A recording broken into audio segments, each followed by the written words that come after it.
জয় শ্রীরাম না বলায় বিদ্যার হাত মুচকে দেওয়ার অভিযোগ উঠল এক যুবকের বিরুদ্ধে। এই ঘটনাটি গয়েশপুর পৌরসভার ৯ নম্বর ওয়ার্ডের। এই ওয়ার্ডের বাসিন্দা দীপালি বিশ্বাস গতকাল সন্ধ্যায় দোকান থেকে বাড়ি ফিরছিলেন। সেই সময় এক যুবক তাকে জয় শ্রীরাম বলতে বলে তিনি অস্বীকার করলে হাত ধরে টানা হেচ্ছা করে সেই সময় আঘাত পান ওই ভদ্রমহিলা। চিৎকার চেঁচামেচি করলে স্থানীয়রা ছুটে আসে। তারপর যুবক পালিয়ে যায়। এই ঘটনার তীব্র নিন্দা করেন গয়েশপুর পৌরসভার পৌরপ্রধান সুকান্ত চ্যাটার্জি। তিনি বলেছেন বিজেপি এইসব নোংরা রাজনীতি করছে, যদিও বিজেপির পক্ষ থেকে অভিযোগ অস্বীকার করা হয়েছে। আপনারা দেখছেন নদিয়া থেকে পিন্টু অধিকারী রিপোর্ট, সুপারফাস্ট বাংলা। আমার সাথে কিছুই না, আমি শুধু দোকান থেকে আসছিলাম, আসার সময় আমাকে বললো কথা আছে তোমার সাথে। আর কথা আছে, ঠিক আছে, আমি গেলাম, ভালোভাবে যাচ্ছিলাম। ও আমার হঠাৎ হাত ধরে টান দিল, টান দিয়ে এমন ভাবে টান দিল যে হাতটা আমার মুচকে গেল, ব্যথা হলো। আর খালি বলছে জয় শ্রীরাম। আমি জয় শ্রীরাম বলিনি। লোকজন দাঁড়িয়ে গেল, ও আস্তে সরে গেল। কে ছেলেটা? কে ছেলেটা হলো আমাদের পাশেরই, ওই প্রীতম বলে একটা ছেলে। ও কি কোনো রাজনৈতিক দলের সঙ্গে যুক্ত? তা আমি জানি না, সঠিক কিছু জানি না। হঠাৎ এসে আপনাকে হ্যাঁ। জয় শ্রীরাম বলতে বললো? হ্যাঁ, ও আমাকে কোনোদিনই কিছু আমার সাথে কথা নেই ওর সাথে। নেশা নেশা করে? হ্যাঁ, নেশা করে, খুব নেশা করে। আপনি কি থানায় বা পুলিশের কাছে জানিয়েছেন? হ্যাঁ, জানিয়েছি। কালকে রাত্রিবেলাও ফোন করেছিল পুলিশ, আমি জানিয়েছি সব। এখন মানে কি কোনো আতঙ্ক বা কোনো ভয়ে আছেন? এখন কোনো ভয় নাই। ও বলছে দিদা আমি কোনোদিন, কালকেও এসে পায়ে ধরেছে, আমাকে বলছে দিদা আমি আর কোনোদিন এরকম কাজ করব না। স্বীকার করেছে অন্য? হ্যাঁ, আর পায়ে ধরে ওর মা এবং ও দুজনাই এসে সেই অনেক রাতে এসে আমার পায়ে ধরে ক্ষমা চেয়েছে। তা বলছে আমাকে চেয়ারম্যানও 3বার করে ক্ষমা চাইয়েছে। আমি পাড়ার পিসি দিদাকে আমি ভুলবশত হাত মুচকে দিই, জয় শ্রীরাম বলতে বলি, যেটা আমি খুবই অন্যায় করেছি।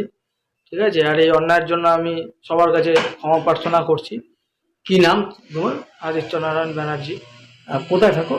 সাতরাপাড়া, কাটাগঞ্জ, নদিয়া। তুমি কি বিজেপি বা কোনো রাজনৈতিক দলের সঙ্গে যুক্ত? তুমি সরাসরিভাবে আমি কোনো দলের সাথেই যুক্ত না, কিন্তু আমাকে কেউ খুব প্ররোচিত করার চেষ্টা করেছিল, মাথা আমার কেউ খারাপ করার চেষ্টা করেছিল, যেটা আমি এন্ড মুমেন্টে বুঝতে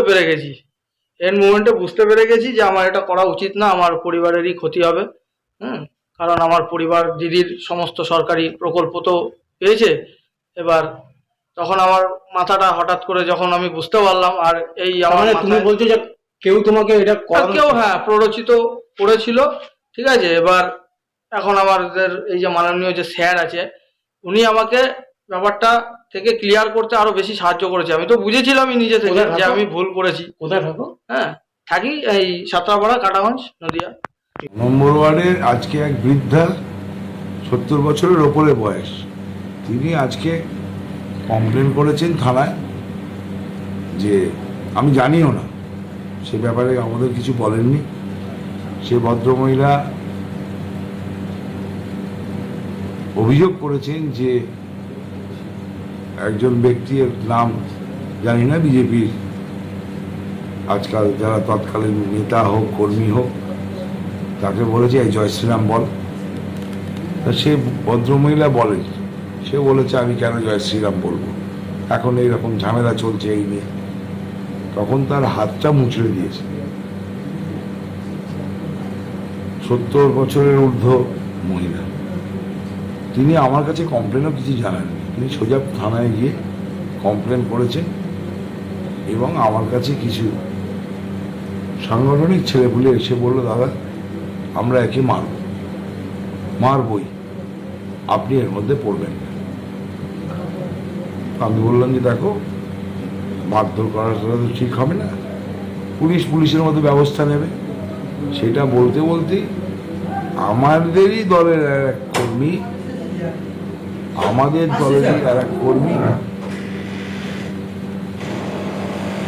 একে ধরে নিয়ে এসে বলছে দাদা ভুল হয়ে গেছে, এটা করে ফেলেছে, এটা মাফ করুন, ছেড়ে দিন।